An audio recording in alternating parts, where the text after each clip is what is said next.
most persons whose rights are infringed upon are not the select few. They're the masses.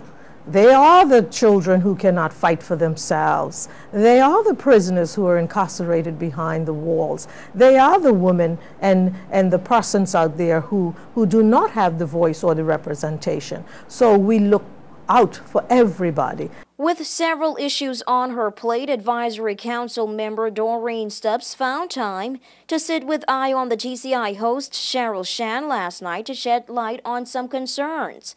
3 weeks ago, Stubbs held a meeting with affiliates and members of the Special Police Immigration and Customs Enforcement Unit, or SPICE, whose duties were suspended after mounting allegations of infringing human rights and abuse of power. This was followed by a vocal comment in a print publication by a suspected SPICE member who said their hands are tied when it comes to dealing with people of certain races and skin colors while inspecting hotels and job sites.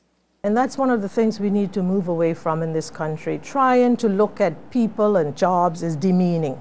Whatever it is we have to do, let us do it to the best of our ability. Remembering one thing, whether you're at a resort, whether you're at a hotel, or whether you're in the bushes, you still is owed that basic principle of human right. You ought to be treated with dignity and respect. Stubbs gave her views on human rights issues, the right of the child, and locals feeling disenfranchised by immigrant workers. And on that note, she highlighted that it's the government's responsibility to ensure that its population is adequately employed. She spoke about the latest with the Human Rights Commission.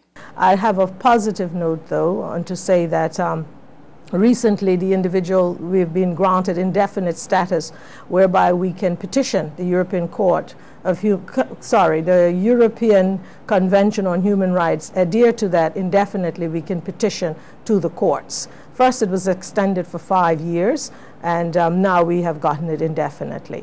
In addition to that, we're in the process now of taking on another ILO convention, and that is the worst forms of abuse against children.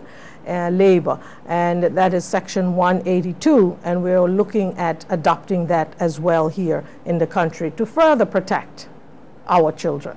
During the live show, Stubbs made her first public reaction to the shocking statement released by former Premier Michael Mizik referring to Advisory Council members as British puppets and traitors, a statement that also led to the immediate resignation of her daughter Akira Mizik as the PNP's Secretary General.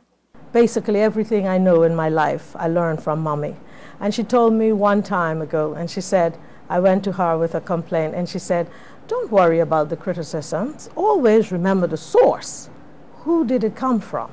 So I've taken that throughout my life.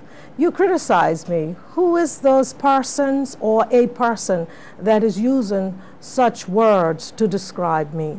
And I take counsel to know that they can say whatever they want. They will never change what I have in my heart or who I am as a person.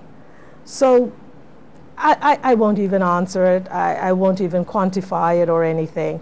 I think more so it affects my children because they say to me, well, Mommy, you need to defend it or you need to go and say this. I say, no, that's not the professional thing to do. Just leave it. Let it go. Consider the source. For WIV4 News, I'm Nikira John.